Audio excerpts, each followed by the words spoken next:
In the 18th and 19th centuries, black bears across the United States and Canada were overexploited for the commercial fur trade. At the same time, industrialization was shrinking their habitat. But by the 20th century, these declines had been recognized, not just for the impact on the species themselves, but on the greater ecosystem. Over the last century, thanks to the regulated management of bear populations and conservation initiatives largely funded by hunting dollars, populations have rebounded. Hunting has become a controversial practice in modern times. My name is Dan Cabela, and I'm traveling the globe to explore the true impact that hunting is having on our remaining wild landscapes. This practice goes as far back as human history can remember, but does it have a place in modern conservation?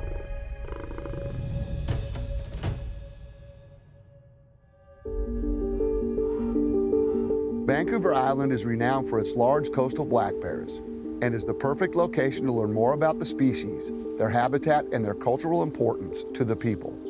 I'm meeting up with outfitter Darren DeLuca, who will be guiding me during my stay. But my coastal black bear journey can start only in one place: an introduction to community leader Chief Cootes. How long have you been the chief here? Since 1967. I guess I'm getting close to 55 years as a chief counselor. I originally come from Uchucklesett Harbor, and we have numerous things going on there. We built 14 new houses in the last 3 years, and a health and wellness center. Yourself? Mostly what I'm doing these days is just going around and trying to educate people on conservation and how that impacts not only wildlife, but communities and other things as well. Sounds like we're on the same page. Yeah. The cultural significance of the bear to our people is the use of it. If we take a bear, we use every aspect of the bear: the hide, the head, the paws, and the teeth, and the meat. We share with the community, whoever wants some, and the fur. What we don't use, we put back into the forest or into the river, so other wildlife or other life can benefit from anything that we don't use. It's what you call respect, taking care of the environment, recognizing that everything is one, everything is connected. Indigenous communities hunt black bears for social, ceremonial, and sustenance purposes, exercising their ancestral rights. Revenue generated by wildlife through recreational hunters helps preserve those rights. Well, Chief, I've got a token of appreciation. This hat, this is the symbol of my family. I'm going to put it on right now. We can be twins. Yeah, oh, now it's too loose, but it's good. Well, Perfect. hey, I look like part of the family. That's excellent. That makes me so happy. Over my conservation journey, which has been a significant part of my life, I pick up things and I jot ideas down and things that I see and people I meet in different places. And I picked this diary up in Zimbabwe, in Africa. And I wanted to give you that as well. Oh, thank you so much.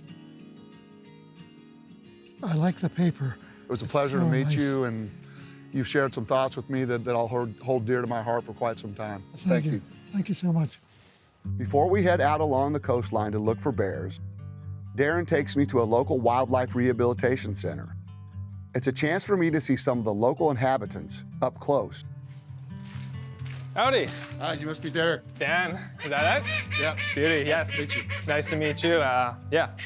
I see there's already an eagle. And yeah, Casey's a great friend of mine here. So Casey is a bald eagle. He came to us in 2019 as a little eaglet. So he was unfortunately scooped out of his nest or pushed out of his nest by a sibling. Yeah, unfortunately he suffered a fracture to his left leg and his left wing was shattered. We have many permanent residents here. And our main goal is to rehabilitate birds and bears and native wildlife and get them back out into the wild. We've been rehabilitating cubs here since the 90s. The biggest, most important thing for us is to make sure that our rehabilitation program is producing wild bears. And we are confident in what we were doing because, you know, all the bear cubs that we've released over the years never had any issues with them becoming nuisance bears or anything like that. Any estimate on how many bears you've been able to reintroduce over the years? Over 100 bears have gone back out into the wild. So like, I mean, some years you had as much as 10 bear cubs, and we've been doing it since the 90s. So sometimes in their periods of dormancy, they'll create a big bear ball, and sometimes it's hard to tell where one bear starts and the other one ends. Our bear cubs go through many different stages, right? If these bears are going back out into the wild, we want to make sure that they're exposed to people as little as possible as far as our public viewing grounds go. We're going to go through the feed hatch on the side. So when we're feeding these bear cubs, we feed them at different times of the day, and we feed them through various hatches. I throw fruit over top. I put fish through this hatch, through the hatches on the sides. Just keep it changed up. They don't associate people with food. It's amazing to see these animals, but there is an important purpose for the center, helping to educate the public about wildlife, and importantly, how to mitigate for human-bear conflict. Our grounds have, you know, multiple different museums and learning centers where we can educate the public about not only the rehab that we do, but also the conservation side of things, right? There's a lot that the public can do to help eliminate conflict between black bears. All of Vancouver Island is black bear habitat, right?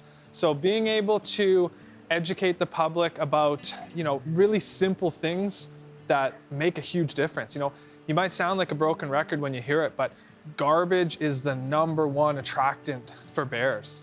There's always going to be natural things that orphan cubs, but wouldn't it be great if we could cut down the numbers of cubs coming in because their mothers became a problem bear and had to be euthanized? Like, I mean, that's a really important part of what we're doing. And I think generally people do want to share their environment with the black bears. They just might need a little bit of guidance here and there. And that's something we try and do at the center here. With a much deeper appreciation of the cultural importance of black bears to the Indigenous community here, and a first look at the bears themselves, I am eager to get out and see them in the wild.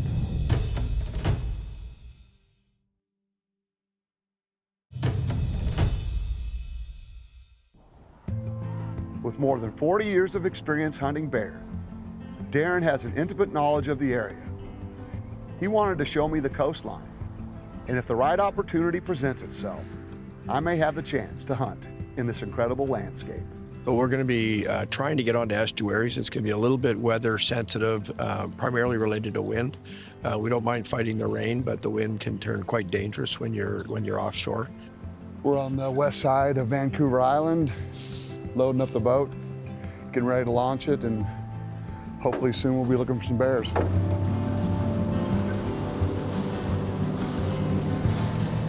It looks a little bit choppier once you get outside the marina here, but at least it's not snowing anymore, so it should be good.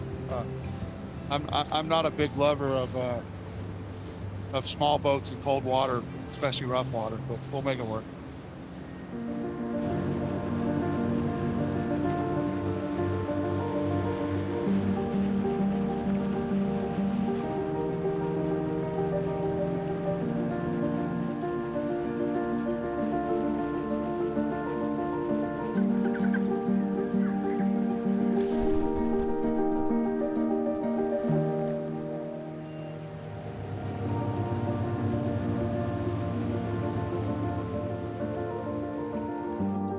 So these are good areas, Dan, because in the fall, this river's full of salmon. So the bears stay down here right till, you know, November. Mm-hmm. And then they den up in the old growth in behind here. And so this is the first place they come back down to because they got grass. First thing they need, grass and water. Yeah, it looks pretty green here, so it looks like you got us in a good spot.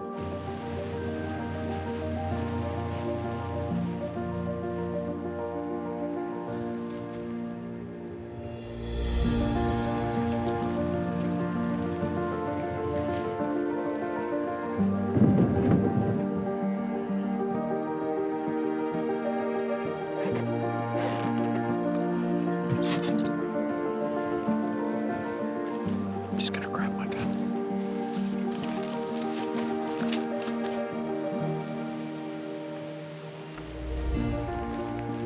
We've seen a male black bear, known as a boar, and we'd like to get a bit closer to get an indication of his age.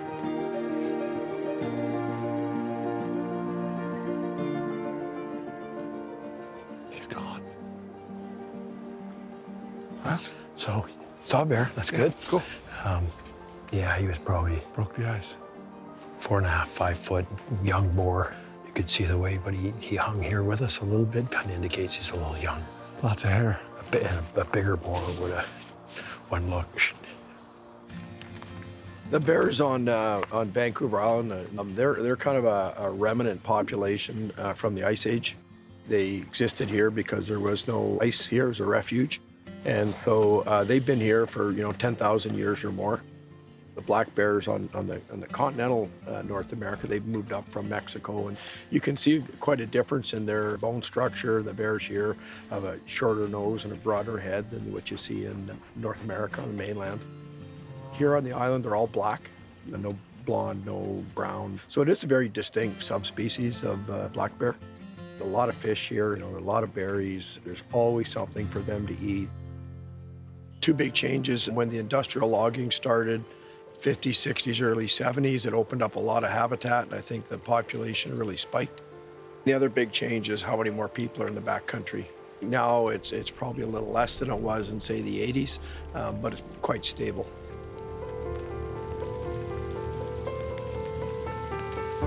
Well, the good news is we've seen our first bear,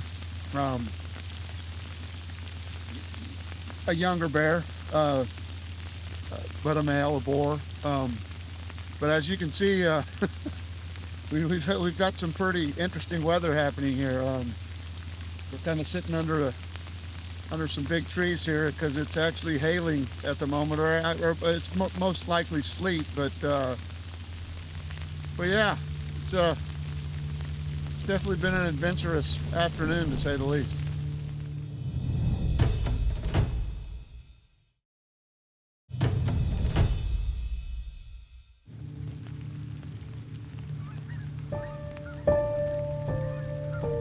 After a long day on the water, the light is starting to drop. We're probably going to head back in and load the boat here shortly and give it a go tomorrow.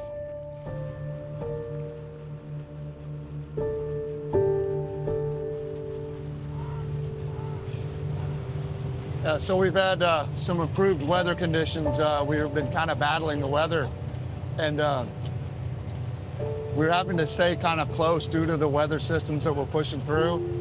So we were on a smaller boat and we were seeing some bears, but would have liked to have seen more for sure. So now weather's better, we're on a bigger boat, we're heading a lot further out, and hopefully as we get a little bit further away, we'll start spotting some bears.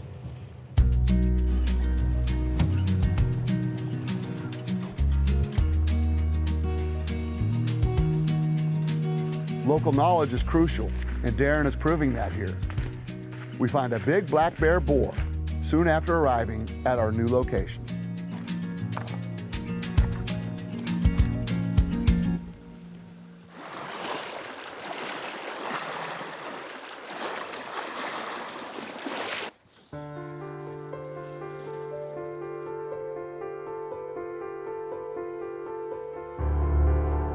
Okay, I don't want to get any closer till we see him because of wind. So get set up on it.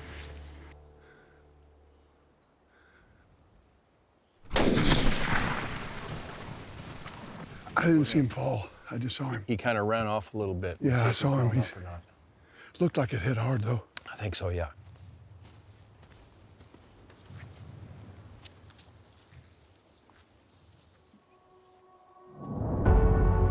You know, hunting is, for me, it's the stories. It's all the things that lead up to what I would call the moment of truth.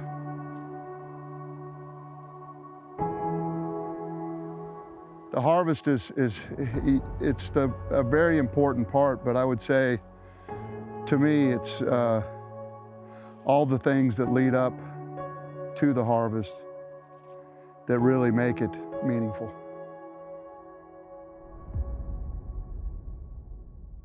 It is an incredible privilege to spend time in their environment and harvest a mature coastal black bear. We carefully pack out the skin, meat, and fat, all of which will be utilized.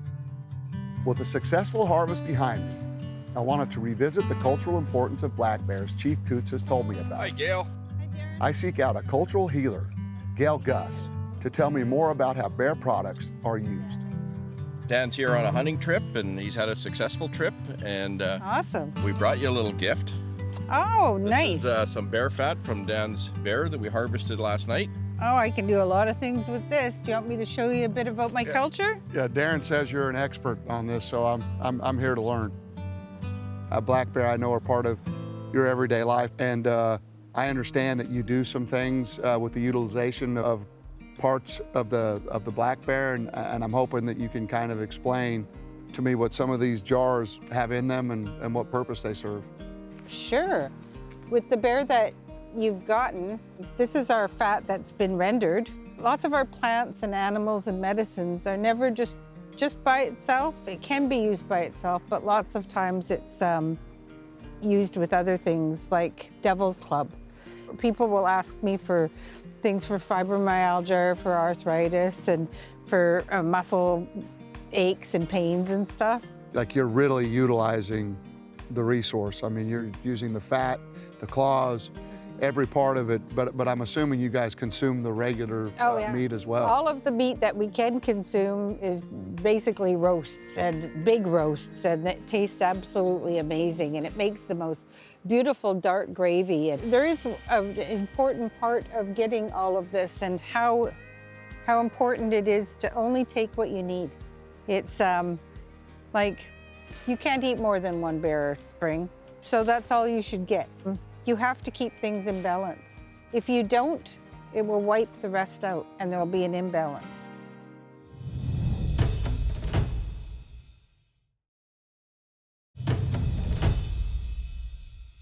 The time with Gail has been really enlightening, and she has one more piece of wisdom to share with me. I have actually been struggling with pain in my left calf for a few days, and Gail suggested that I rub some of the bear fat into the muscle. Is it gonna make me hallucinate or anything? You're not gonna hallucinate or nothing. It's a bear. You're gonna love it. Everything that I learn isn't meant to just be for me. It's meant for people to know. Knowledge is meant to be shared, so. Thank you. I think it's already starting to feel better. Told ya. You told me that your husband hunts a lot of bears, but you do a lot of the skinning and things, right? Yes. So a gift for you for spending this time and educating me on your culture and what you guys do. I've got this knife, and it's a very good skinning knife, and I know that you will put it to good use, so that's for you. Ooh, shucks, you clay it, Stan. Thank you so much. I know I'll be fighting with my husband over this one. Maybe I'll let him borrow it. My time on Vancouver Island is almost up, but my last stop is the Rehabilitation Center. Derek told me on my first visit that food was always gladly received, and it is a perfect place to hand over the excess meat from our hunt. Hunters have contributed more financial and physical support for black bear conservation than any other group of individuals. They not only provide financial support for wildlife agencies, but they also play an important role in wildlife management activities. Older bears often prey on smaller bears, and it is the older males that are typically targeted by hunters. And this serves as good wildlife management. Conservation is not just about the protection of wildlife and environments. It's about living with nature, taking only sustainably from the land, and importantly, contributing economically back for the long-term good of wildlife. This trip also reinforces to me the deep cultural importance that the utilization of wildlife has to many cultures, something which also needs protecting.